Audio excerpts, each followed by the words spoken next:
Hey guys, welcome back to my YouTube channel. My name is Chitra and today we are going to learn tenses. So guys, आज का topic है कि tenses क्या होते हैं, उनके कितने टाइप्स होते हैं और साथ ही हम जानने वाले हैं प्रेजेंट इंडेफिनिट टेंस के बारे में। तो टॉपिक को स्टार्ट करते हैं, लेकिन उससे पहले अगर चैनल पर नए हैं तो चैनल को सब्सक्राइब कर लीजिए एंड लेटेस्ट वीडियो के अपडेट के लिए बेल आइकन को भी हिट कर दीजिए। तो टॉपिक को स्टार्ट करते हैं। सो आज का टॉपिक है टेंस। सो गाइस, सबसे पहले जानते हैं कि टेंस का यूज़ हम कब करते हैं और क्यों करते हैं। टेंस का यूज़ किया जाता है टाइम को डिफाइन करने के लिए। कोई भी पर्टिकुलर एक्शन किस टाइम पीरियड में हुआ है ये बताने के लिए हम टेंस का यूज़ करते हैं। टेंस 3 टाइप्स के होते हैं। First, present tense, second, past tense and third, future tense. Present tense is used to describe the things that are happening now. Present के एक्शन को बताने के लिए हम प्रेजेंट टेंस का यूज़ करते हैं। Past tense is used to describe the things that have happened. जो पास्ट का एक्शन होता है मीन्स जो पास्ट टाइम में किया हुआ एक्शन होता है उसको डिफाइन करने के लिए, उसको बताने के लिए हम पास्ट टेंस का यूज़ करते हैं। Future tense is used to describe the things that are yet to happen. और जो चीज़ें होने वाली हैं, जो एक्शंस होने वाले होते हैं उनके लिए हम फ्यूचर टेंस का यूज़ करते हैं। सभी टेंसेस के अपने अपने रूल्स होते हैं। तो गाइस, अब देखते हैं कि इनकी कौन कौन सी कैटेगरीज होती हैं। प्रेजेंट टेंस 4 टाइप्स के होते हैं। प्रेजेंट इंडेफिनिट टेंस, जिसको हम सिंपल प्रेजेंट टेंस भी कहते हैं। सेकंड, प्रेजेंट कंटिन्यूअस टेंस, जिसको हम प्रेजेंट प्रोग्रेसिव टेंस भी कहते हैं। थर्ड है present perfect tense and fourth है प्रेजेंट परफेक्ट कंटिन्यूअस टेंस। ऐसे ही पास्ट टेंस के भी 4 टाइप्स होते हैं। पास्ट इंडेफिनिट टेंस, या हम कह सकते हैं simple past tense. Second, past continuous tense. Third है पास्ट परफेक्ट। फोर्थ है पास्ट परफेक्ट कंटिन्यूअस। ऐसे ही फ्यूचर के भी 4 टाइप्स होते हैं। फ्यूचर इंडेफिनिट, या जिसको हम कह सकते हैं सिंपल फ्यूचर टेंस।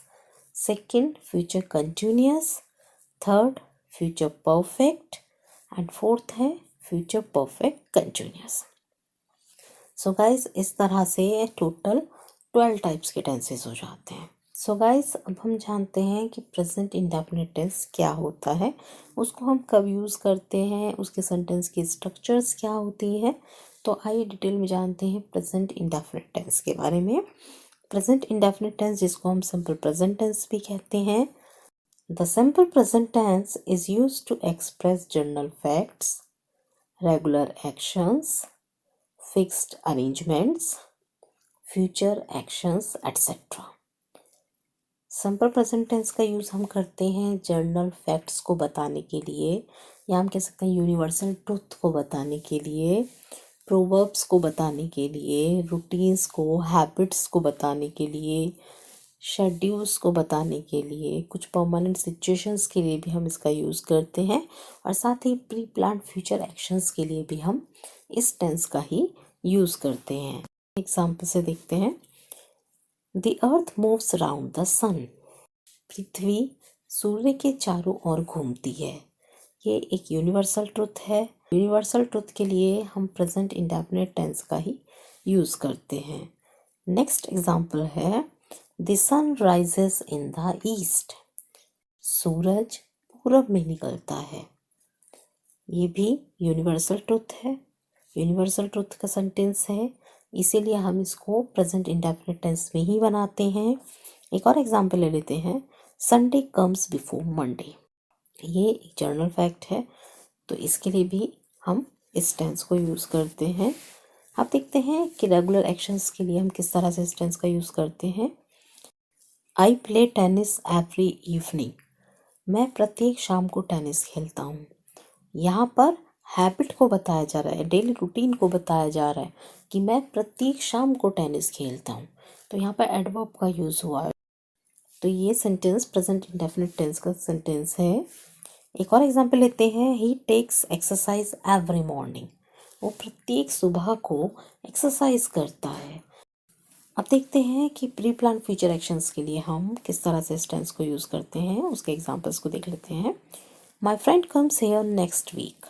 मेरा फ्रेंड यहाँ नेक्स्ट वीक आएगा, तो यहाँ पर नेक्स्ट वीक हमें फ्यूचर के बारे में बता रहा है। इस तरह के सेंटेंसेस भी हम प्रेजेंट इंडेफिनिट टेंस में बनाते हैं उन एक्शंस को डिफाइन करने के लिए, उन फ्यूचर एक्शंस को डिफाइन करने के लिए जो पहले से प्लान्ड होते हैं। Means pre plan future actions को बताने के लिए भी हम प्रेजेंट इंडेफिनिट टेंस का यूज़ करते हैं। अब देखते हैं कि शेड्यूल्स को बताने के लिए हम किस तरह से इस टेंस को यूज़ करते हैं, उसका एग्जाम्पल देख लेते हैं। Our college starts at 8 o'clock। हमारा कॉलेज 8 बजे स्टार्ट होता है। तो यहाँ पर एक शेड्यूल बताया जा रहा है। School begins with prayer every day. यहाँ पर ये सेंटेंसेस हमें बता रहे हैं फिक्स्ड अरेंजमेंट्स के बारे में, शेड्यूल्स के बारे में बता रहे हैं। तो इस तरह के सेंटेंसेस को भी हम प्रेजेंट इंडेफिनिट टेंस में ही बनाते हैं। सो गाइस, हम देखते हैं कि प्रेजेंट इंडेफिनिट टेंस में सेंटेंस की स्ट्रक्चर क्या होती है। जैसे कि हम जानते हैं कि इंग्लिश में जो सेंटेंस होता है, असर्टिव सेंटेंस की जो एक बेसिक स्ट्रक्चर होती है वो होती है subject, then verb, then object. तो इस तरह से इंग्लिश में एक सेंटेंस की स्ट्रक्चर होती है और उस बेसिक स्ट्रक्चर के साथ ही हम यहाँ पर टेंसेस को सीखेंगे। तो यहाँ पर हम देखने वाले हैं कि प्रेजेंट इंडेफिनिट टेंस में सेंटेंस की स्ट्रक्चर क्या होती है। यहाँ पर हम 4 टाइप्स के स्ट्रक्चर के बारे में सीखेंगे। तो सबसे पहले सीखेंगे असर्टिव सेंटेंसेस को। असर्टिव सेंटेंसेस 2 तरह के होते हैं, affirmative sentences and negative sentences. Affirmative sentences को हम पॉजिटिव सेंटेंसेस भी कहते हैं। सेकंड होते हैं नेगेटिव सेंटेंसेस। तो नेगेटिव सेंटेंसेस उन सेंटेंसेस को कहा जाता है जिनमें नॉट का यूज़ किया जाता है, एक नेगेटिव वर्ड यूज़ होता है। सो गाइस, देखते हैं कि अफर्मेटिव सेंटेंस की स्ट्रक्चर क्या होती है। तो सबसे पहले यूज़ करते हैं सब्जेक्ट, देन वर्ब की first form and then object का यूज़ किया जाता है। यदि सब्जेक्ट सिंगुलर नंबर का होता है तो हम वर्ब की फर्स्ट फॉर्म में एस का यूज़ करते हैं। मीन्स सिंगुलर नंबर के सब्जेक्ट के साथ सिंगुलर नंबर की वर्ब को ही यूज़ किया जाता है। यदि सब्जेक्ट प्लूरल नंबर का होता है तो फिर वर्ब को ऐसे ही यूज़ किया जाता है। अब देखते हैं कि नेगेटिव सेंटेंस की स्ट्रक्चर क्या होती है। नेगेटिव सेंटेंसेस में नॉट का यूज़ किया जाता है और नॉट का यूज़ करने के लिए हमें किसी हेल्पिंग वर्ब का यूज़ करना होता है।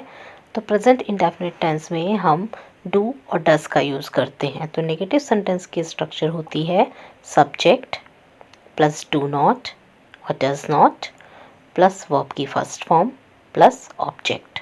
यहाँ पर सिंगुलर नंबर के सब्जेक्ट के साथ डज नॉट का यूज़ किया जाता है एंड प्लूरल नंबर के सब्जेक्ट के साथ डू नॉट का यूज़ किया जाता है। और वर्ब की फर्स्ट फॉर्म में एस का यूज़ नहीं किया जाता है क्योंकि यहाँ पर सब्जेक्ट के अकॉर्डिंग हम डू डज का यूज़ करते हैं। अब देखते हैं इंटरोगेटिव सेंटेंस की स्ट्रक्चर क्या होती है। गाइस, इंटरोगेटिव सेंटेंसेस 2 टाइप्स के होते हैं। फर्स्ट, यस और no answer type questions and second होता है WH टाइप क्वेश्चंस। यस और नो आंसर टाइप क्वेश्चंस वो क्वेश्चंस होते हैं जिनका आंसर हमें यस और नो में मिलता है। इस तरह के सेंटेंस हेल्पिंग वर्ब से स्टार्ट होते हैं। और सेकंड टाइप होता है WH टाइप, जिसका आंसर हमें कुछ डिटेल में मिलता है। सो देखते हैं कि इंटरोगेटिव सेंटेंस की स्ट्रक्चर क्या होती है। तो सबसे पहले देखते हैं यस और नो आंसर टाइप क्वेश्चंस। यहाँ पर हम हेल्पिंग वर्ब को स्टार्टिंग में यूज़ करते हैं और प्रेजेंट इंडेफिनिट टेंस में हम डू और डज का यूज़ करते हैं। तो हम यहाँ पर हेल्पिंग वर्ब को स्टार्टिंग में रखेंगे। तो सबसे पहले डू डज का यूज़ करेंगे, देन सब्जेक्ट, देन अगर सेंटेंस में नॉट है तो नॉट का यूज़ करेंगे, देन वर्ब की first form and then object. तो इस तरह से हम हेल्पिंग वर्ब से यस और नो आंसर टाइप क्वेश्चंस बनाते हैं। असर्टिव सेंटेंसेस में हेल्पिंग वर्ब का यूज़ सब्जेक्ट के बाद किया जाता है, लेकिन इंटरोगेटिव सेंटेंसेस में हेल्पिंग वर्ब को हम सब्जेक्ट से पहले रखते हैं। अब देखते हैं इंटरोगेटिव सेंटेंसेस की second structure. Second structure means WH type questions को हम किस तरह से बनाते हैं। तो सबसे पहले इस तरह के सेंटेंसेस में हम क्वेश्चन वर्ड का यूज़ करते हैं। तो सबसे पहले यूज़ करेंगे क्वेश्चन वर्ड का और देन सेम स्ट्रक्चर रहेगी। मीन्स क्वेश्चन वर्ड के बाद हेल्पिंग वर्ब का यूज़ करेंगे, देन सब्जेक्ट, देन नॉट है तो नॉट का यूज़ करेंगे, देन वर्ब की first form and then object. तो इस तरह से 4 स्ट्रक्चर होती है। तो इस तरह से हम प्रेजेंट इंडेफिनिट टेंस को बनाते हैं। सो गाइस, अब देखते हैं कि प्रेजेंट इंडेफिनिट टेंस में कौन कौन से टाइम एडवर्ब्स को यूज़ किया जाता है। Every day, daily, always, never, usually, regularly, sometimes, often, occasionally, rarely, seldom, frequently, weekly, monthly, yearly, generally, इस तरह के टाइम एडवर्ब का यूज़ किया जाता है प्रेजेंट इंडेफिनिट टेंस में। एग्जाम्पल से देखते हैं। We play tennis every evening. ये सेंटेंस प्रेजेंट इंडेफिनिट टेंस का है। यहाँ पर वी सब्जेक्ट है जो कि प्लूरल नंबर में है और इसके साथ प्लूरल नंबर की वर्ब को यूज़ किया गया है। तो यहाँ पर वी सब्जेक्ट है, प्ले वर्ब है एंड टेनिस ऑब्जेक्ट है और उसके बाद यहाँ पर एडवर्ब को यूज़ किया गया है। तो यहाँ पर वी प्लूरल नंबर का सब्जेक्ट है, इसीलिए इसके साथ प्लूरल वर्ब को यूज़ किया गया है और ये अफर्मेटिव सेंटेंस है। यदि इस सेंटेंस को हम नेगेटिव में बनाएं तो ये सेंटेंस बनेगा we do not play tennis every evening. हम प्रत्येक शाम को टेनिस नहीं खेलते हैं। तो यहाँ पर वी जो कि प्लूरल नंबर का सब्जेक्ट है उसके साथ डू नॉट का यूज़ किया गया है, क्योंकि प्लूरल नंबर के सब्जेक्ट के साथ हम डू का यूज़ करते हैं। तो यहाँ पर डू नॉट का यूज़ किया गया है, उसके बाद मेन वर्ब को यूज़ किया गया है और उसके बाद ऑब्जेक्ट का यूज़ किया गया है। यदि हम इसे इंटरोगेटिव में बनाएं तो इस सेंटेंस में हम डू हेल्पिंग वर्ब को स्टार्टिंग में यूज़ करेंगे और ये सेंटेंस बनेगा do we play tennis every evening. ये सेंटेंस येस और नो आंसर टाइप क्वेश्चन का सेंटेंस है, क्योंकि यहाँ पर इसकी स्टार्टिंग हेल्पिंग वर्ब से हुई है और इसका आंसर हमें हमेशा येस और नो में मिलेगा। Do we play tennis every evening, क्या हम प्रत्येक शाम को टेनिस खेलते हैं? तो इसका आंसर हमें येस और नो में मिलेगा। यदि हम इसे WH फैमिली का वर्ड यूज़ करके बनाएं तो ये सेंटेंस हम इस तरह से भी बना सकते हैं when do we play tennis, हम टेनिस कब खेलते हैं? तो इसका आंसर हमें मिलेगा एवरी इवनिंग। तो गाइज़, इस तरह से हम प्रेजेंट इंडेफिनिट टेंस के सेंटेंस बनाते हैं। एक और एग्जांपल ले लेते हैं।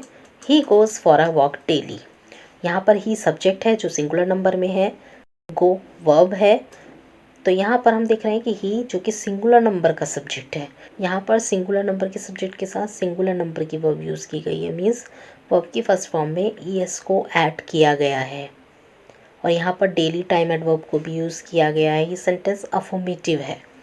इसको हमें नेगेटिव में बनाना होगा तो हम यहाँ पर डज नॉट का यूज़ करेंगे, क्योंकि सब्जेक्ट हमारा सिंगुलर नंबर में है। तो यहाँ पर इसको नेगेटिव में बनाएंगे तो सेंटेंस बनेगा he does not go for a walk daily, वह प्रतिदिन वॉक के लिए नहीं जाता है। तो यहाँ पर इसको नेगेटिव बनाया गया है, ही के साथ डज नॉट का यूज़ किया गया है, देन मेन वर्ब का यूज़ किया गया है। इसको यदि हम इंटेरोगेटिव बनाएं तो हम इसको बनाएंगे does he go for a walk daily, क्या वह प्रतिदिन वॉक के लिए जाता है? तो यहाँ पर इसकी स्टार्टिंग हेल्पिंग वर्ब से हुई है और इसका आंसर हमें येस और नो में मिलेगा। इसको यदि हम WH फैमिली का वर्ड यूज़ करके बनाएं तो ये सेंटेंस हम इस तरह से बना सकते हैं when does he go for a walk, वह वॉक के लिए कब जाता है? तो हमें आंसर मिलेगा डेली। तो गाइज़, इस तरह से हम प्रेजेंट इंडेफिनिट टेंस के सेंटेंस बनाते हैं। ये 4 स्ट्रक्चर में हमने ये सेंटेंसेस बनाए हैं। एक और एग्जाम्पल लेते हैं। Those students never make a noise in the class. यहाँ पर नेवर का यूज़ किया गया है। जब सेंटेंस में नेवर का यूज़ होता है तो वहाँ पर मेन वर्ब को सब्जेक्ट के अकॉर्डिंग रखा जाता है। यहाँ पर दोज स्टूडेंट्स ये प्लूरल नंबर का सब्जेक्ट है, तो इसीलिए यहाँ पर मेक वर्ब को यूज़ किया गया है। अगर ये सब्जेक्ट सिंगुलर नंबर में होता तो यहाँ पर मेक की जगह मेक्स का यूज़ किया जाता। ऐसे ही एक और एग्जाम्पल लेते हैं। I always speak the truth. यहाँ पर भी आई जो कि प्लूरल नंबर का सब्जेक्ट माना जाता है, तो उसके साथ भी यहाँ पर स्पीक वर्ब को यूज़ किया गया है। यहाँ पर अगर सिंगुलर नंबर का सब्जेक्ट होता, मीन्स यदि हम आई की जगह ही का यूज़ करते हैं तो यहाँ पर स्पीक की जगह स्पीक्स का यूज़ किया जाएगा। ही ऑलवेज स्पीक्स द ट्रुथ। तो गाइस, ये था प्रेजेंट इंडेफिनिट टेंस पर आज का वीडियो। आई होप कि आज का वीडियो आपके लिए हेल्पफुल रहा हो। अगर वीडियो अच्छा लगा हो तो वीडियो को लाइक कीजिए, शेयर कीजिए और चैनल को सब्सक्राइब कीजिए। Thank you so much for watching my video. मिलते हैं नेक्स्ट वीडियो में, तब तक के लिए